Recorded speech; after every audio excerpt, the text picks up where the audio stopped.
Assalamualaikum warahmatullahi wabarakatuh. Salam sejahtera buat kita semua. Selamat berjumpa pada para mahasiswa mata kuliah ekologi manusia yang hari ini kita akan membahas bab tentang pengetahuan lokal. Saya dibantu oleh Mas Tri, ya. Karena itu saya ucapkan juga terima kasih kepada Mas Tri. Lanjut. Ya, jadi bab tentang pengetahuan lokal itu menjadi satu bab penting ya, karena dengan mengikuti kuliah ini, mahasiswa diharap akan mampu menjelaskan apa itu pengetahuan lokal dalam konteks pengelolaan sumber daya alam dan lingkungan hidup. Next.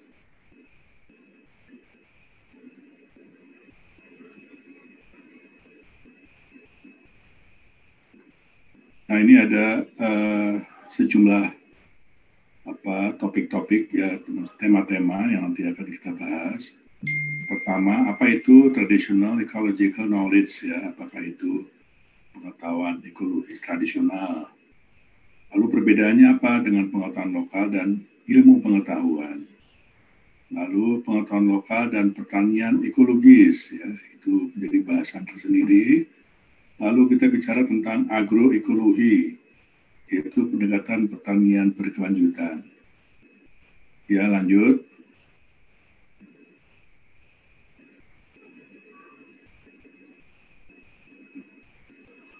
Nah, mari kita mulai apa yang dimaksud dengan traditional ecological knowledge. Ya.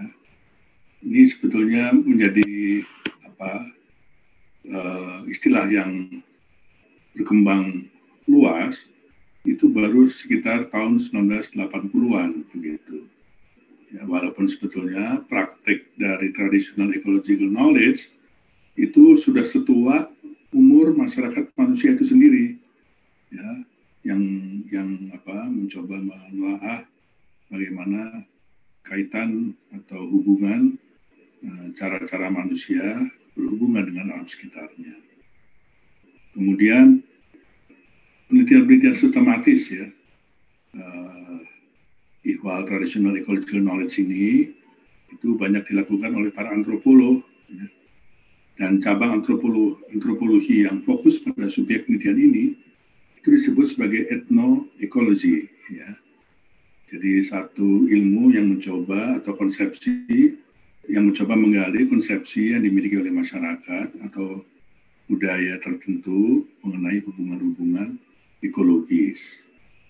Nah, etnoekologi ini adalah bagian dari etnoscience ya, atau sering juga disebut sebagai folk science ya, yang menurut satu definisi itu disebut sebagai the study of system of knowledge developed by a given culture to classify the object, activities, and events of its universe ya. Jadi satu studi yang mencoba menggali sistem pengetahuan yang dibangun oleh suatu masyarakat dalam konteks mengklasifikasi ya, objek-objek, aktivitas, dan peristiwa-peristiwa yang ada di alam ini. Ya, lanjut. Nah, ini pengetahuan lokal juga sering disebut sebagai istilah kearifan lokal, ya, sering digunakan secara bergantian. Gitu. Allen dan Harris ya, dalam suatu tulisannya menyatakan ada banyak istilah yang juga sering digunakan untuk menyebut pengetahuan lokal. Misalnya disebut juga sebagai indigenous knowledge atau indigenous technical knowledge, ya, ethnoecology, local knowledge, folk knowledge, ya, traditional knowledge, ya, traditional environmental atau ecological knowledge, people science, ya, rural people knowledge. Jadi ini kita lihat saja ya, ada begitu banyak ya istilah-istilah yang kurang lebih itu setara dengan kalau kita menyebut dengan pengetahuan lokal begitu. Sementara ini seorang ahli lainnya ya, Guo Yiga nih, dia mencatat bahwa terminologi pengetahuan lokal itu sinonim dengan beberapa istilah lain ya, yaitu traditional ecological knowledge, indigenous knowledge, native science, traditional environmental knowledge, dan juga adaptive management. Ya. Meskipun praktek-praktek tradisional ecological knowledge sudah setua masyarakat manusia, seperti yang tadi saya sudah sebut, yaitu yang berhubungan bagaimana manusia berhubungan dengan alam sekitarnya, yaitu traditional ecological knowledge itu, tapi baru dikenal secara umum mulai tahun 80-an, ya, menjadi lebih populer, lebih banyak ditulis di berbagai media itu di tahun 80-an. Nah, traditional ecological knowledge dirintis oleh para antropolog yang tadi sudah disebut, ya, dengan mengembangkannya secara sistematik dalam penelitian yang kemudian dikenal sebagai ethnoecology. Ya, dalam antropologi, etnoekologi itu secara spesifik dipahami sebagai konsep yang dimiliki oleh satu masyarakat atau budaya mengenai hubungan-hubungan ekologi. Ya. Jadi dari sini kita sudah paham bahwa masyarakat tradisional pun sebetulnya sudah mengenal, ya, tentang hubungan-hubungan mereka dengan alam yang dalam dunia modern kita sebut sebagai hubungan ekologis. Sementara kalau istilah kita untuk mereka kita sebut sebagai ethnoecology. Baik, lanjut.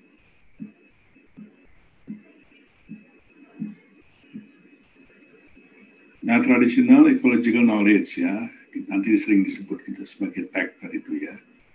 Jadi tradisional itu intinya kan satu cultural continuity transmitted in the form of social attitude, belief, principle, and convention of behavior and practice derived from historical experience. It is cumulative and open to change. Ya. Jadi ini tradisional itu lebih merupakan sebuah aspek-aspek kultural yang ditransmisikan, ya, yang ditransmisikan, digerakkan, ya, dari bentuk yang berupa sikap sosial, keyakinan, prinsip-prinsip, ya, konvensi-konvensi dari perilaku, dan praktek-praktek yang berasal dari pengalaman, ya, historis, pengalaman kesejarahan, dan itu terakumulasi, ya, terakumulasi begitu rupa, dan tapi sesungguhnya juga terbuka untuk berubah, begitu. Nah, ekologi, ya, di dalam rangka istilah tadi itu menunjuk pada pengetahuan diperoleh melalui beragam cara, ya, yaitu mengenai terhubungannya antara manusia, makhluk hidup lainnya dengan lingkungannya, ya. Jadi ini istilah yang umum kita kenal dengan istilah ekologi. Nah, traditional ecological knowledge ini menurut Berkes ini disebut sebagai a cumulative body of knowledge, practice, and belief evolving by adaptive processes and handed down through generation by cultural transmission about the relationship of living being, including the human, with one another and with their environment. Ya, jadi ini sebagaimana tadi sudah disebut, ini sebuah proses pengetahuan, ya. Jadi sebuah body pengetahuan yang terakumulasi, ya, baik yang berupa praktek-praktek, keyakinan, ya, dan itu berjalan melalui satu proses adaptif, ya, dan dikelola, ya, dari generasi ke generasi melalui media budaya, ya, transmisi budaya yang berkaitan dengan hubungan-hubungan antara manusia dengan manusia yang turun-temurun, ya, antara satu dengan lainnya melalui hubungannya dengan lingkungan. Ya, jadi ini kayak semacam warisan, ya, warisan budaya, tapi yang menyangkut soal tadi hubungan antara orang dengan lingkungannya, dan itu berlangsung dari generasi ke generasi secara kumulatif, baik yang berupa keyakinan maupun praktek-praktek, dan kemudian menjadi legacy bagi generasi yang sekarang, generasi mereka yang sekarang, dan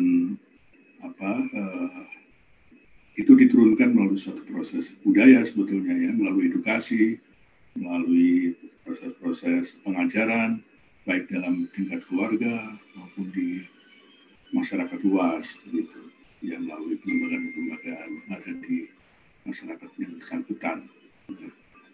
Jadi yang disebut dengan indigenous atau traditional knowledge itu sebagai sebuah local knowledge yang dikelola, ditangani oleh orang-orang lokal atau pengetahuan lokal yang unik, dan itu tersemai, terhampar dan terbangun dalam kebudayaan masyarakat yang bersangkutan, ya. Jadi ini boleh dikatakan satu keunikan, kekhasan dari sebuah pengetahuan yang lahir dari satu masyarakat tertentu, dan itu bersifat khas, ya, unik tadi itu, sehingga kita sebut sebagai indigenous atau tradisional, ya, pengetahuan yang asli dari orang-orang asli atau yang kita sebut sebagai masyarakat tradisional tadi. Ya, baik. Lanjut.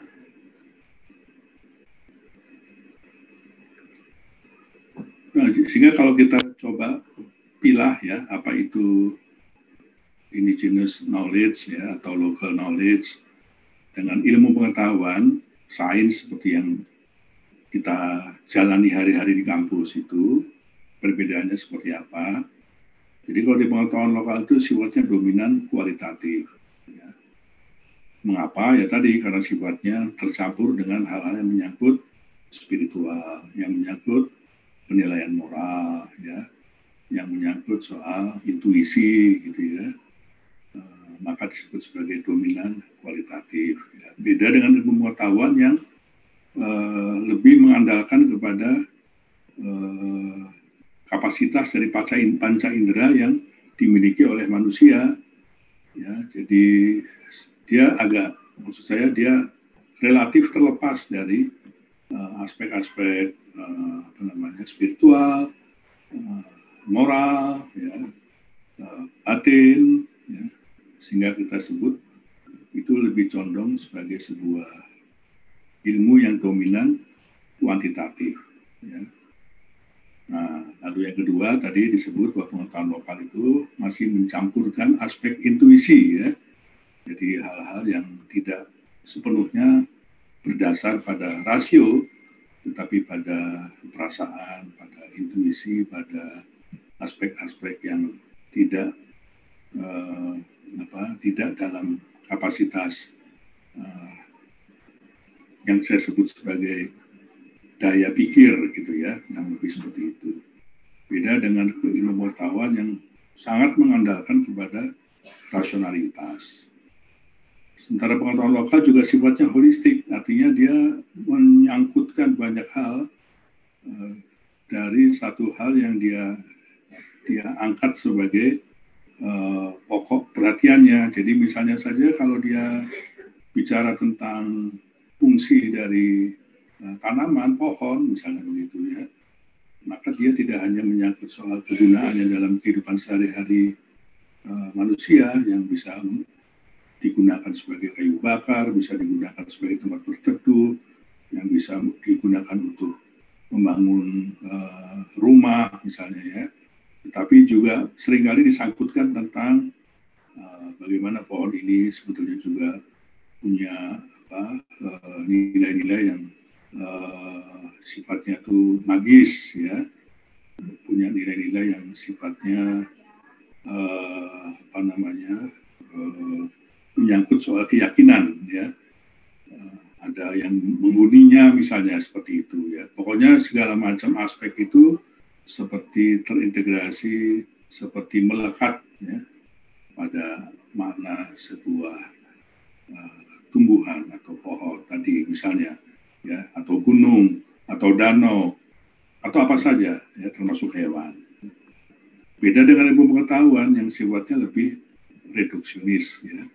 Jadi artinya ada satu perspektif yang diangkat dalam ilmu pengetahuan, dan ketika perspektif itu diangkat, maka dia secara disiplin, dia secara konsisten, ya, hanya akan menghubungkan satu variabel dengan variabel lain, satu aspek dengan aspek lain, satu faktor dengan faktor lain yang kurang lebih itu bersifat linear ya, yang kurang lebih dia bersifat seragam gitu, sehingga kalau ada hal-hal yang tidak menyangkut hal-hal tadi dianggap menyimpang, ya, maka itu akan disisihkan, ya, variabel atau aspek tadi itu akan disisihkan karena tidak konsisten dengan perspektif yang dibangun begitu. Itu yang disebut sebagai reduksionis, ya.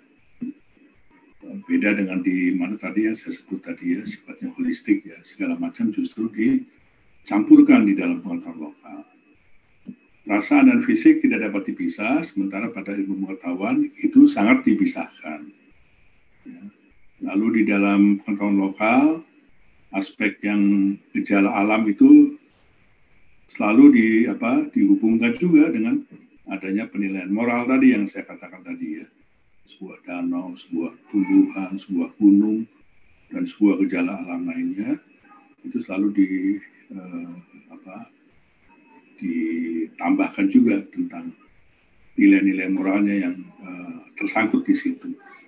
Ya, beda dengan sains modern, ya, nilai itu tidak dicampurkan di situ. Nilai itu malah dilepas ya, karena kita selalu berusaha, maksud saya kita tuh para saintis justru malah berusaha untuk benar-benar memegang gejala yang ada secara objektif, ya, agar tidak bias istilahnya, kalau dalam istilah sekarang itu tidak bias, ya, tidak menyimpang dari objektivitas itu. Kemudian pengetahuan lokal tadi seperti yang tadi sudah disebut di atas, tercampur dengan hal-hal yang spiritual, tetapi kalau di ilmu pengetahuan tadi yang sifatnya lebih mekanistik, ya, linier begitu. Kemudian kalau di pengetahuan lokal observasinya tentu ada menyangkutkan juga soal kapasitas empirisnya seperti apa, ya. Tetapi observasi empiris itu bukan bukan terus dibangun menjadi sebuah body of knowledge yang kemudian menjadi sebuah ilmu seperti yang dikenal dalam ilmu pengetahuan modern, ya, tapi sifatnya adalah try and error, ya, dicoba terus ya sampai kemudian terhimpun satu pengetahuan tertentu, ya, tapi tadi sifatnya lebih acak, ya, lebih acak. Beda dengan sains modern. Itu memang sudah ada semacam laboratoriumnya, sudah ada semacam cara-cara pendekatan yang dilakukan secara sistematis, konsisten, disiplin, ya. Yang tadi saya sebut, oleh karena itu sains modern disebut juga sebagai disiplin ilmu, ya. Karena selalu dijaga keterhubungannya secara ketat, ya, tidak trial and error. Pada pengetahuan lokal di putri ke-8, data itu lebih banyak diandalkan kepada user, ya, jadi pengguna, pemanfaat itu yang kemudian diandalkan untuk seberapa jauh pengetahuan lokal itu memang punya manfaat, punya kegunaan, ya, bagi masyarakat, dan punya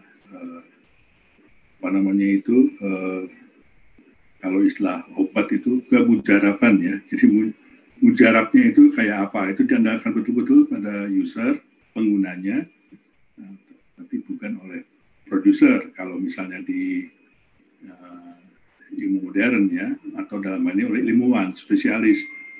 Misalnya ahli farmasi atau ahli kedokteran itu memang sudah merancang dari awal obat, merancang satu pendekatan terapi. Itu kan oleh para ahlinya, ya. Tapi kalau dalam pengetahuan lokal itu yang ditanya itu adalah pemanfaatnya, apa yang kemudian Anda rasakan setelah menjalani sesuatu begitu. Dan tentu saja berarti itu berdasarkan data time series yang panjang untuk mendapatkan data manfaat dari sesuatu obat, katakan begitu, ya, atau data yang kemudian dianggap itu valid.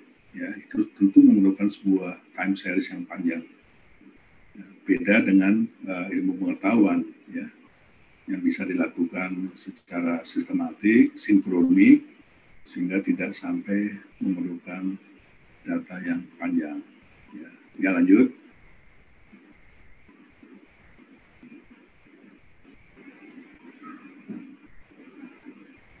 Ya, next.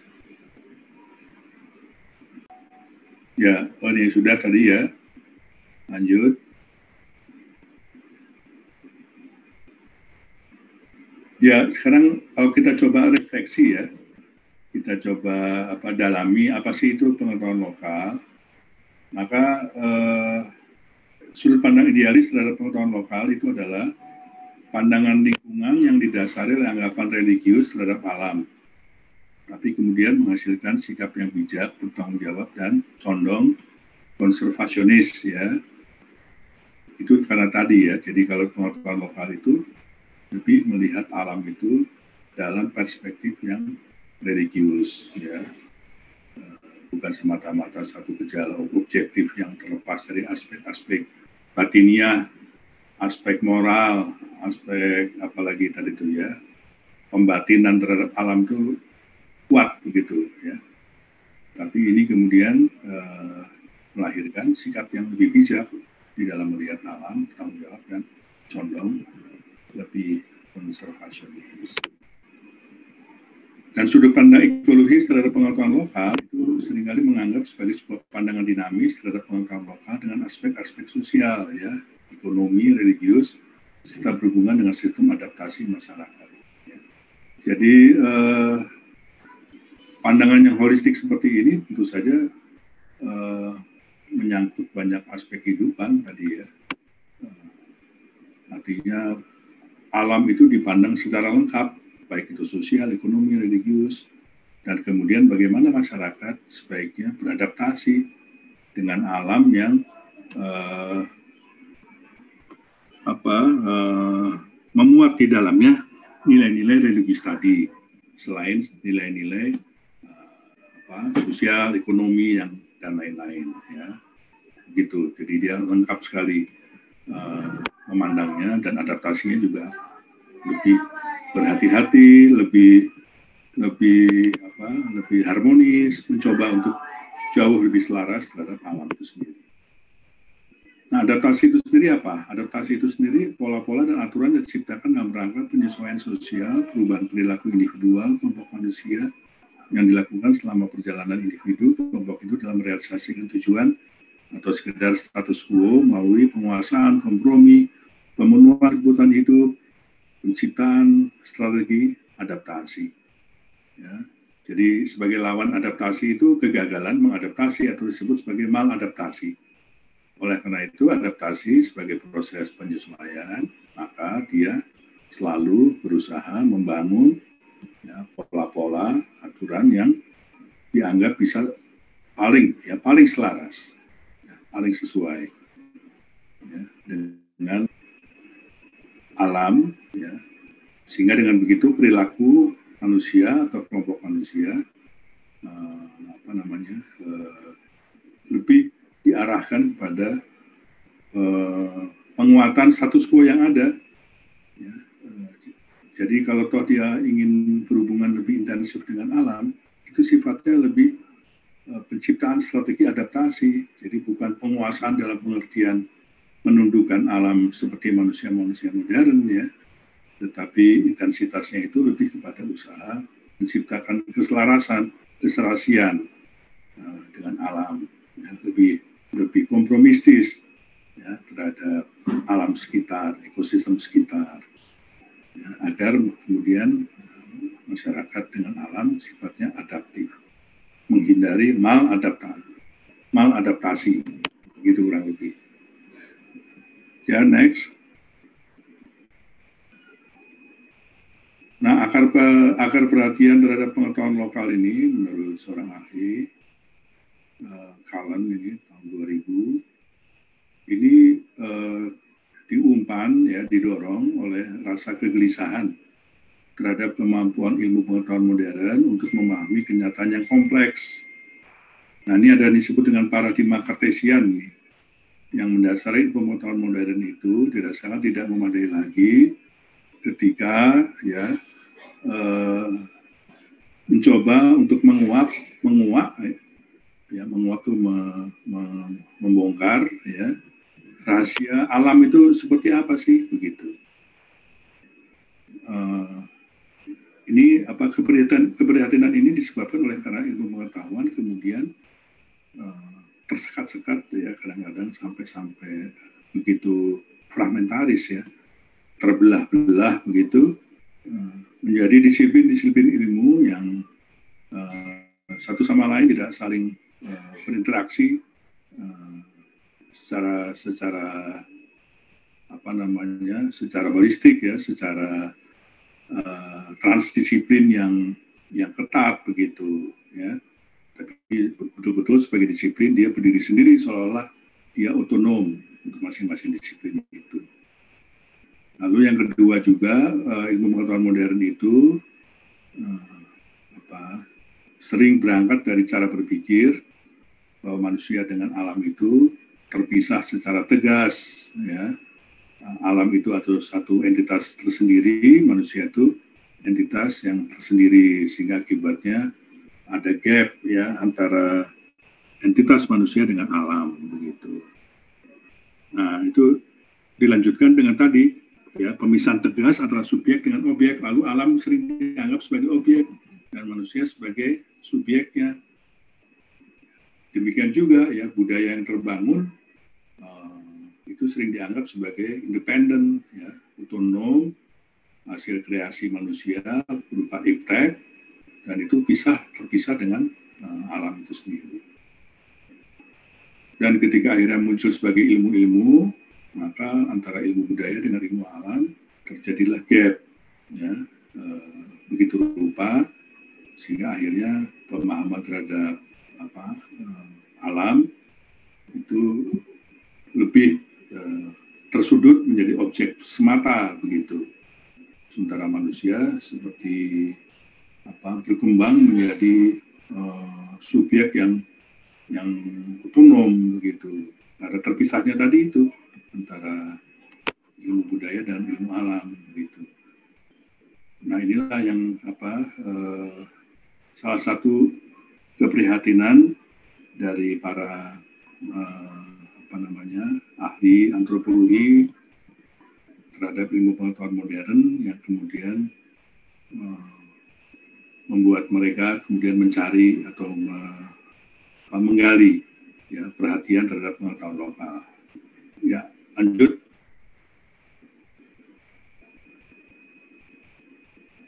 Nah, ini terjadi perbedaan pengertian indigenous, lokal, tradisional.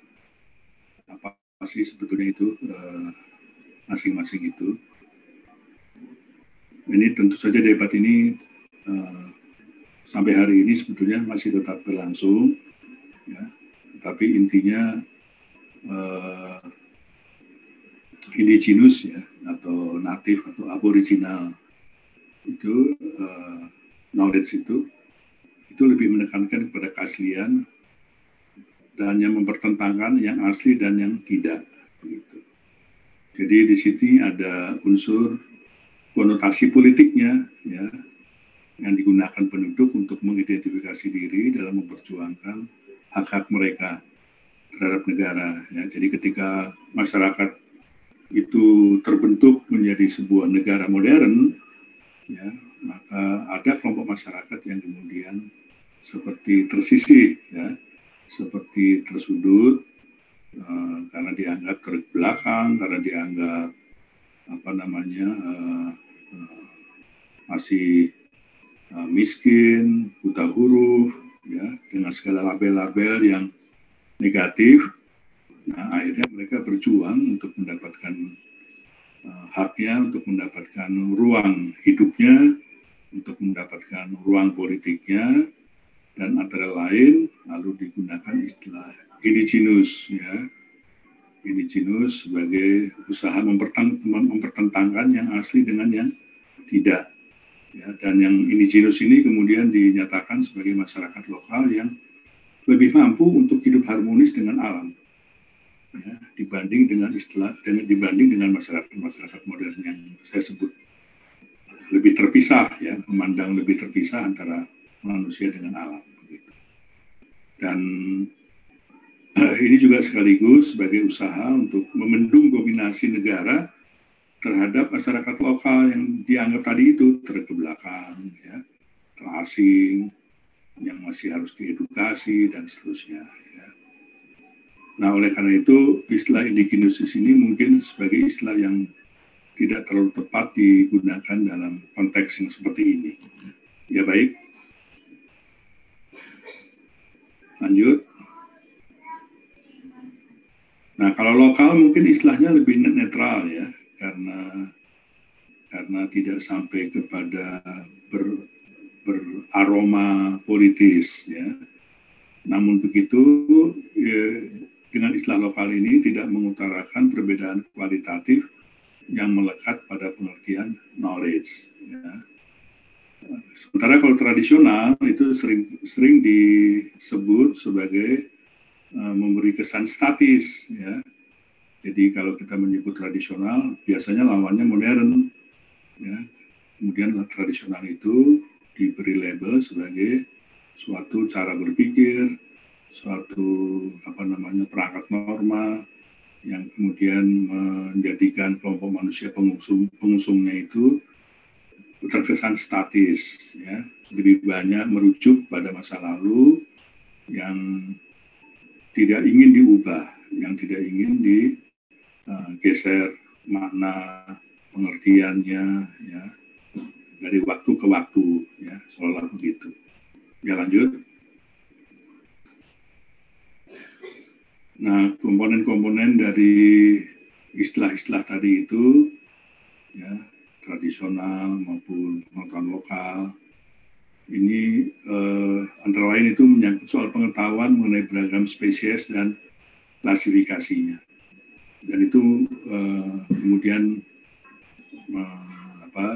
keluar sebagai sebuah ilmu pengetahuan tersendiri yang kemudian dikenal sebagai etnobiologi. Ya. Kemudian pengetahuan lokal atau tradisional tadi misalnya, ya, kemudian melahirkan pengetahuan yang mencoba melihat bagaimana proses-proses ekologis keterhubungan antara mereka sendiri dengan lingkungan alamnya. Ya, ini melahirkan tentang human ecology, ya. Jadi asalnya itu bermula dari usaha menggali sejarah latar belakang dan pengetahuan-pengetahuan lokal tradisional dari masyarakat yang biasanya mereka tinggal di pedalaman, lalu melahirkan tadi antara lain tentang human ecology, ya, walaupun kemudian dalam praktek human ecology ini kemudian berkembang dengan sekaligus memperhatikan interaksi antara manusia-manusia modern dengan lingkungan alamnya, gitu ya. Lalu bagaimana terjadi sebuah proses transformasi yang begitu rupa, apalagi kemudian dipicu oleh revolusi industri misalnya, begitu. Kemudian pengetahuan dan praktek pertanian, ya, perburuan, perikanan, kemudian kegiatan pemenuhan kebutuhan hidup lainnya, ya, yang bertumpu pada poin 2, ya. Jadi artinya kearifan lokal itu sebetulnya pernah hidup pada satu masyarakat atau tidak. Kalau pernah hidup, seperti apa itu dikembangkan, dilaksanakan, kemudian dirawat oleh masyarakat yang bersangkutan, misalnya begitu, ya. Jadi ini kemudian bisa mengumpan sebagai inspirasi kepada masyarakat modern, ya, apa yang mereka lakukan dengan merujuk pada sejarah yang pernah mereka miliki sesungguhnya, ya, pada generasi-generasi yang sebelumnya. Juga mengenai persepsi penduduk mengenai peran mereka dalam ekosistem dan interaksi mereka dengan proses-proses alam. Ya.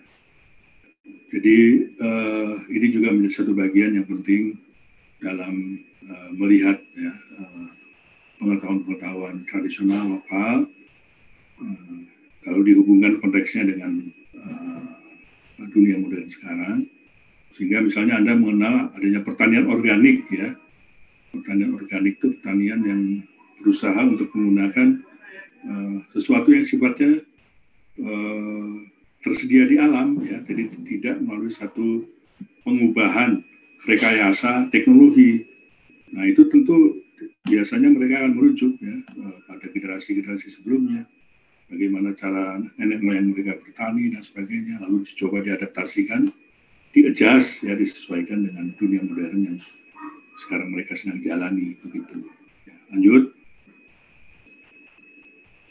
Nah, inilah kira-kira, ya, kalau mau dilihat dari tingkat analisis pengetahuan lokal dan sistem manajemen lokalnya itu, ya, dari local knowledge itu ada di dalam, ya, betul-betul ada di pusat dari pengetahuan itu sendiri, sementara yang di luarnya itu yang disebut sebagai world view, ya, pandangan dunia, ya, yang paling luas begitu. Dan di antara world view, local knowledge itu ada yang disebut dengan land resource management system, ada social institution, ya. Jadi ada lembaga-lembaga sosial yang menghubungkan antara pengetahuan lokal dengan dunia luas yang berkembang pada dewasa ini, ya, lalu itu diwadahi dalam lembaga-lembaga sosial yang seperti apa, begitu, ya. Kemudian di dekat dengan local knowledge itu ada land resource management system. Seperti apa itu menghubungkan local knowledge dengan social institution itu? Ya, kalau dia serasi bagus, tapi kalau tidak serasi lalu menimbulkan gejolak-gejolak sebetulnya, ya, bisa menimbulkan konflik-konflik juga, gitu, ya, bermula dari soal pengetahuan, tapi kemudian meluas sampai dengan perilaku, sikap dan perilaku, gitu. Ya, lanjut. Nah, istilah lain yang sering digunakan itu indigenous knowledge, indigenous technical knowledge, ethno-ecology, local knowledge, folk knowledge, traditional knowledge, traditional environmental atau ecological knowledge, people science, rural people knowledge. Ya, di Indonesia biasanya diterjemahkan dua saja, itu pengetahuan lokal dan kearifan lokal. Ya, lanjut.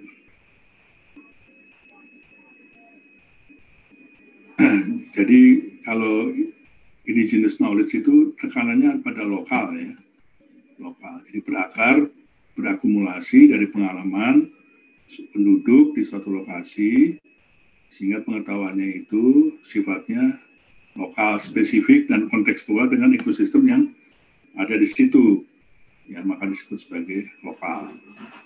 Ya, ini indigenous knowledge disebar, diturunkan secara oral, ya, karena umumnya mereka tidak mengenal bahasa tulisan, ya, lalu ditularkannya itu lebih kepada sebuah cara peniruan, ya, melalui demonstrasi di lapangan, ya.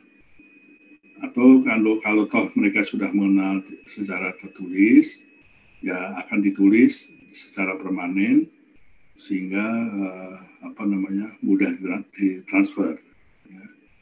Walaupun tentu belum tentu di satu wilayah itu cocok untuk digunakan pada wilayah yang lain, ya, sehingga bisa mengandung bahaya dislokasi tadi, ya, kalau kemudian terjadi peniruan yang sifatnya gegabah, misalnya begitu, ya. Indigenous knowledge itu tumbuh dari praktek keseharian, diasah oleh pengalaman, trial and error, dan oleh eksperimen yang tidak sengaja, ya. Ini yang saya sebut tadi lebih condong dari pengalaman-pengalaman yang tidak sistematis, ya, dan lebih mengandalkan kepada pengalaman user tadi itu, ya, orang-orang yang telah melaksanakan praktek-praktek tertentu itu, lalu dicoba digali pengalamannya menjadi seperti apa, gitu. Jadi tidak oleh satu rancangan dari awal sebagaimana sains modern yang tadi sudah disinggung sebelumnya. Ya, lanjut. Jadi indigenous knowledge ini dicirikan oleh pengulangan, ya, repetisi, diulang gitu, untuk menjaga kontinuitas pengetahuan tapi sekaligus mendikte pemikiran, gitu, ya. indigenous knowledge juga terus-menerus berubah, direproduksi, dan juga diproduksi, sehingga ada yang hilang, ada yang tergerus oleh zaman, ya, lalu sering dimukakan sebagai sesuatu yang kurang lebih statis. Ya. Jadi kalau mau disebut sebetulnya aspek dinamis juga menyertai indigenous knowledge. Ya, karena tadi itu ada dialektika di produksi dan diproduksi. Walaupun tadi seringkali kalau kita menyebut tradisional indigenous knowledge itu lalu sering dianggap sebagai sebuah pengetahuan yang statis. Gitu. Nah, indigenous knowledge tersebar jauh lebih luas dibanding dengan bentuk pengetahuan lain. Oleh sebab itu sering disebut sebagai ilmu rakyat, people science. Ya, jadi dia menyebar melampaui masyarakat yang memulainya, kemudian karena interaksi dan sebagainya, lalu dia menyebar, ya, terdiseminasi kelompok-kelompok masyarakat yang lain, kemudian itu menjadi apa yang disebut sebagai people science, ilmu rakyat, begitu. Walau demikian, penyebarannya segmentaris atau tersebar secara asimetris menurut gender, umur, dan status sosial. Jadi dalam proses penyebarannya itu tidak utuh, ya, kadang-kadang sifatnya segmented, ya, hanya pada aspek-aspek tertentu, dan seringkali juga tidak simetris, ya, karena tergantung dari penyebarnya atau tergantung dari usernya. Akibatnya dia sering berbau atau kita sebut sebagai gender bias, ya. Menurut jenis kelamin, ya, menurut umur, ya, status usia dan status sosial, ya, itu implikasi yang sering terjadi ketika kita mengenal people science tadi. Lanjut. Nah, ini indigenous knowledge itu terdistribusi seringkali terfragmentasi. Ya, dia tidak hadir, tidak mewujud secara total di dalam satu tempat atau individu, karena juga dikuasai secara fragmentaris sesuai dengan kebutuhan spesifik dari individu atau kelompok tersebut. Ya. Jadi ini yang maka kita sebut sebagai fragmentaris, begitu, karena sifatnya tidak total. IK, ya, ini indigenous knowledge adalah fungsional dan praktis, ya. Tapi ini seorang ahli juga mengatakan bahwa indigenous knowledge itu menolak anggapan adanya sistem klasifikasi abstrak dan tidak berciri fungsional, ya.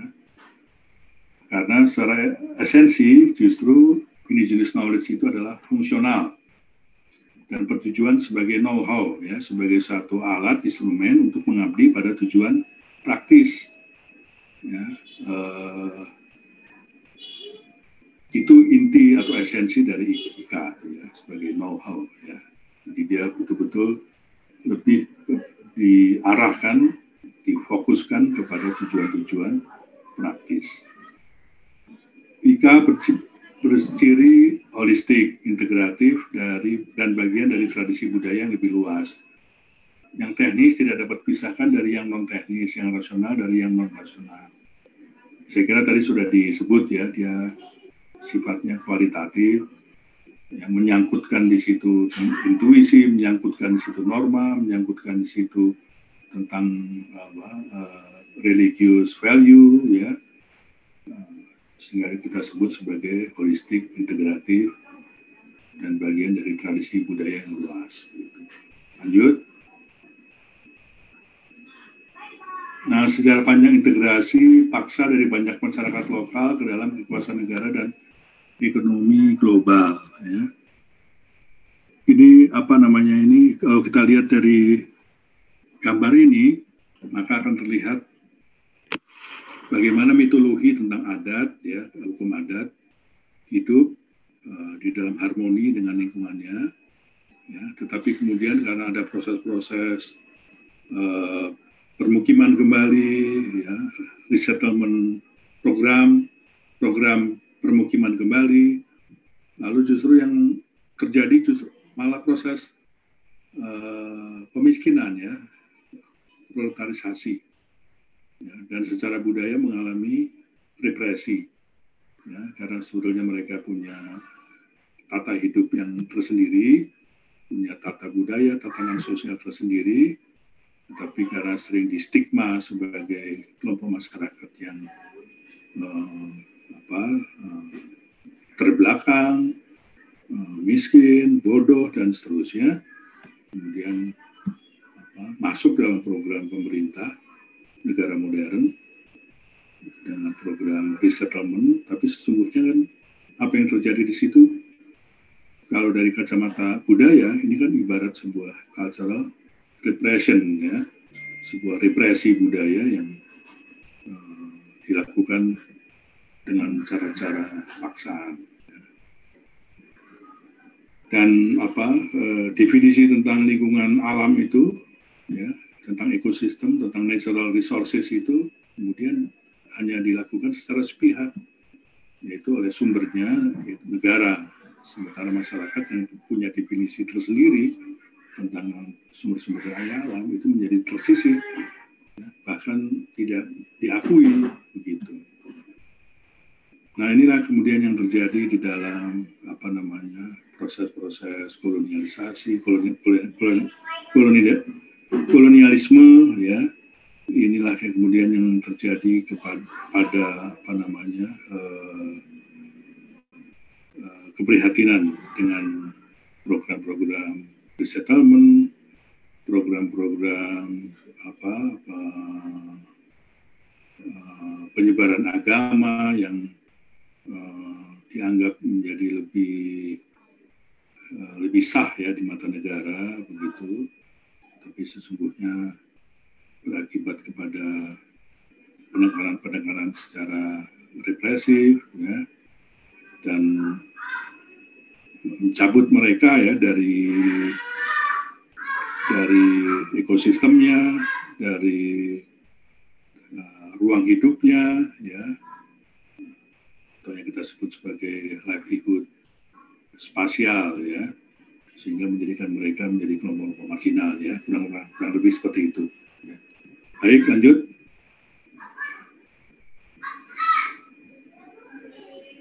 Nah ini jadi ini periodenya ini kalau mau dilihat nih, ketika masa intervensi kolonial, ketika pasca kolonial, perubahan yang dibawakan oleh pasca kolonial. Jadi ini secara politis, lalu apa yang terjadi, ya, pendudukan secara politis dengan tekanan-tekanan, ya, baik secara langsung maupun tidak langsung, ya, kepada masyarakat di pedesaan yang mengusung indigenous language study itu, ya, kemudian juga karena ada implementasi dengan atas nama sistem nasional yang mengharuskan desa-desa tunduk dengan tatanan baru ya, yang dilansir oleh negara modern begitu ya. Apalagi kemudian desa juga harus menghadapi partai-partai politik ya. Dan ketika sumber-sumber daya alam bergeser menjadi komoditi, wah itu destruksi atau kerusakan pada local institution itu makin menjadi-jadi ya, karena di situ ada privatisasi tanah, lahan-lahan ya, dan negara kemudian mengenalkan hukum-hukum nasional ya, termasuk bagaimana menyangkut aspek ekonominya, bisnisnya ya, sehingga di situ terjadilah disintegrasi ya antara sistem-sistem yang berlaku secara lokal dengan sistem yang kemudian diakui secara nasional ya dalam hukum-hukum modern gitu. Nah inilah yang kemudian banyak menyebabkan negara sebetulnya melakukan perampasan atau pengambil alihan ya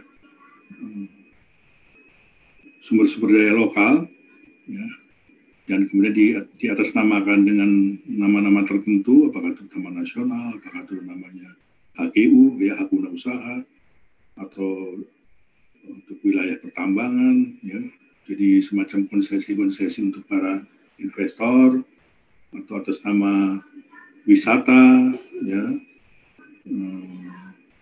yang apa namanya itu, istilahnya itu wisata agroekowisata misalnya gitu ya. Jadi mengatasnamakan kepentingan ekologi, tetapi sesungguhnya dia merupakan sebuah sentra-sentra ekonomi baru, tapi kemudian mengusur masyarakat lokal, ya, atau dengan nama-nama taman nasional. Tapi kemudian masyarakat-masyarakat yang sebelumnya sudah menetap di situ menjadi tersingkir begitu. Itu secara ekonomi, ya, secara kultural ya akhirnya juga seperti itu. Ya, secara kultural mereka akan mengalami destruksi, mengalami erosi, termasuk di dalamnya adalah pengetahuan lokal. Ya baik. Next, lanjut. Ya, ini gambar-gambar yang menunjukkan praktek-praktek tradisional di masyarakat Pulau Siberut. Ya, lanjut. Ini perahu penisi yang terkenal di Sulawesi Selatan, ya. Mereka mengenal teknologi lokal seperti itu. Lanjut. Jadi praktek membuat tikar ya di Pulau Siberut, ya, oleh kaum perempuan. Ya. Lanjut. Ini kandang atau sistem pemeliharaan babi di Pulau Siberut. Ini begitu rupa ya. Jadi dengan alam itu kelihatan bersatu ya, mereka itu harmonis, serasi begitu. Lanjut. Ini juga masih di Pulau Siberut, ini bagaimana mereka menyiapkan obat-obatan yang diperoleh dari tumbuh-tumbuhan sekitarnya gitu. Lanjut. Ini ahli obat di Siberut Utara ini. Mereka sedang mencoba meramu ya obat-obatan alami. Lanjut. Ini sistem kepercayaan dari masyarakat Siberut ini di tahun 90-an ya. Dengan tarian-tarian tradisionalnya ini. Lanjut. Nah, ini di Taman Nasional Lorilindu ini yang kemudian banyak mengubah ya local setting dari masyarakat setempat begitu, akibat sebelumnya mereka mengenal yang disebut dengan local natural resource management, tapi dengan penetapan Taman Nasional Lorilindu ini banyak berubah itu, karena kemudian mereka harus tergusur gitu. Lanjut. Nah ini ya, ini gambaran-gambaran mereka sebelumnya. Jadi mereka punya perspektif tersendiri bagaimana mengelola ya sumber-sumber daya alam lokal. Jadi mereka punya satu cara pandang yang holistik. Jadi apa berguna untuk apa gitu ya. Itu sedemikian rupa sebetulnya ya, sampai dari mulai top of mountain, dari ujung gunung ya, sampai secondary forestnya itu menjadi seperti apa, permukimannya ada di mana, sawahnya ada di mana, begitu ya. Itu sampai diatur sampai sebegitu rupa yang menunjukkan mereka punya perspektif lengkap holistik terhadap lingkungan sekitar, gitu, lingkungan alam sekitar. Ya lanjut.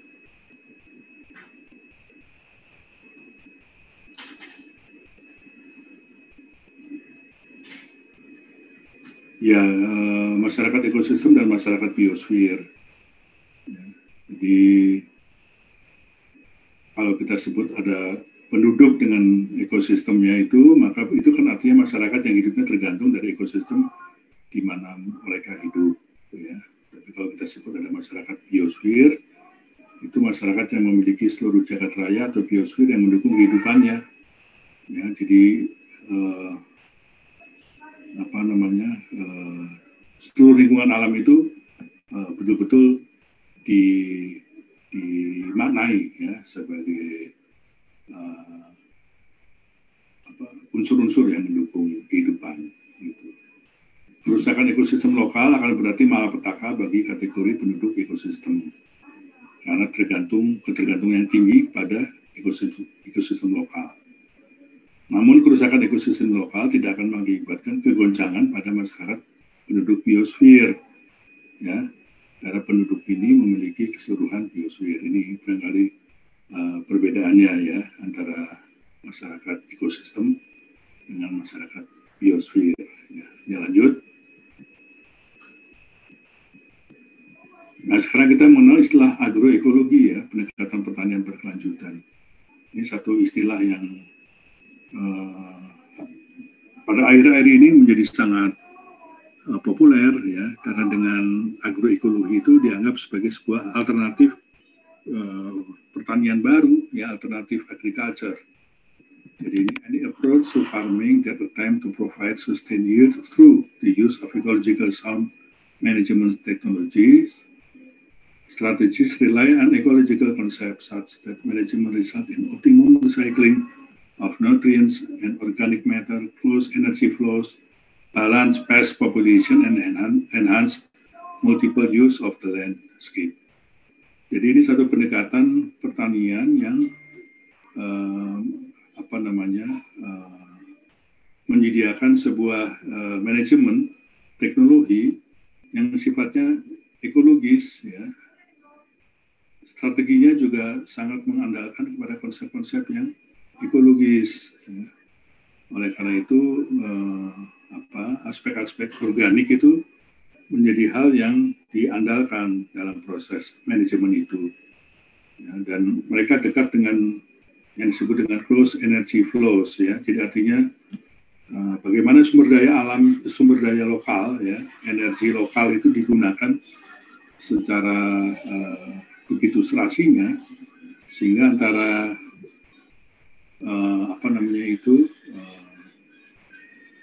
pest population, ya, jadi ini artinya populasi hama itu dikendalikan gitu ya, dengan cara-cara yang sifatnya itu multiple use of the landscape ya. Jadi tidak dilakukan dengan cara-cara yang penggunaan teknologi modern yang akibatnya justru merusak elemen-elemen lingkungan yang ada. Ya. Tetapi dia menggunakannya secara multiple use of the landscape tadi itu untuk mengendalikan pest population. Ya. Jadi apa yang kita biasa kenal dengan pertanian organik itu sebetulnya dari sini nih asalnya. Nah, dua tipe petani yang menyimpang dari pendekatan pertanian konvensional menciptakan tantangan terhadap chemical dan mechanized agriculture. Ya. Ini tantangan ya bagi kita yang terbiasa dengan menggunakan pertanian kimiawi atau agriculture yang sudah mekanisasi. Ya. Karena dengan begitu alam akan mengalami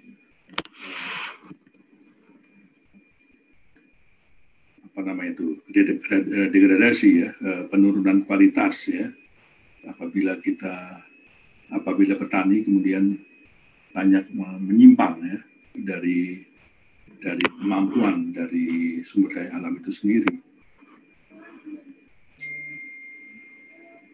Nah, sekarang di Eropa misalnya petani-petani organik itu sekarang sedang tumbuh mekar ya, karena kemudian mereka merasa ini jauh lebih punya prospek di masa depan karena sangat mengandalkan keserasian dengan lingkungan alam ya.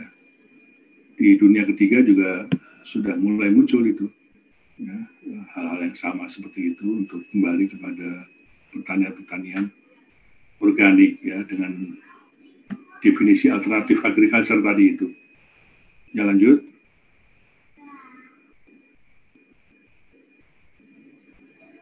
Nah, jadi kalau agroecological tadi itu sebagai satu approach, lalu menganggap farm system itu sebagai unit dari studi ya.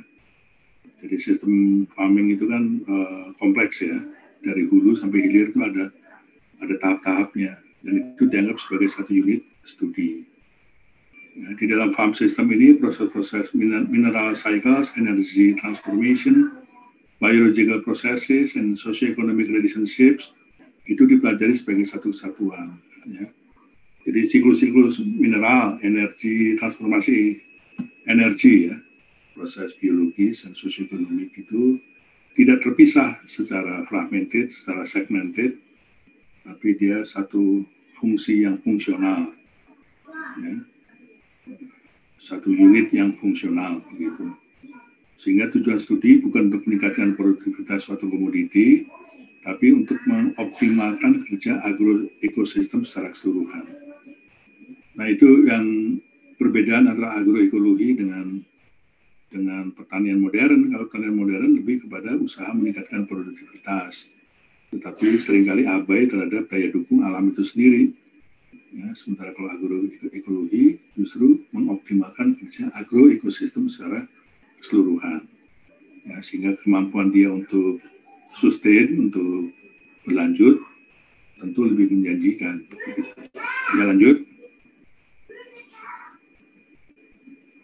Ini ada istilah farmer first and last, farmer back to farmer indigenous agriculture revolution. Ya. Nah, ini satu filosofi dasar ya yang menjadi model dari agriculture research and development yang memulai dan berakhir pada diri petani itu sendiri gitu ya. Jadi dengan begitu agriculture research tidak memulai dari satu yang terisolasi, misalnya dalam research station ya, atau dalam planning committee ya, tapi justru dia menyentuh langsung kepada kondisi lapangan pertanian itu sendiri. Jadi petani itu menjadi subjek pokok ya, yang makanya disebut sebagai farmer first and last ya. Atau tadi farmer back to farmer ya. Inilah yang kemudian dikenal sebagai indigenous agriculture revolution. Ya, lanjut. Ya, lanjut.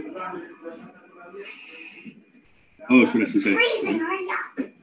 Ya, jadi itu barangkali ya yang bisa saya sampaikan. Ya, jadi harus simak secara pelan-pelan ya, dipahami secara bertahap gitu ya.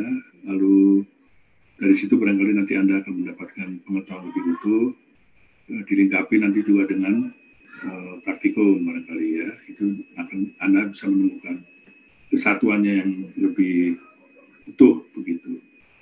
Ya, baik, itu saja yang bisa saya sampaikan. Terima kasih. Wabillahi taufiq wal hidayah. Wassalamualaikum warahmatullahi wabarakatuh.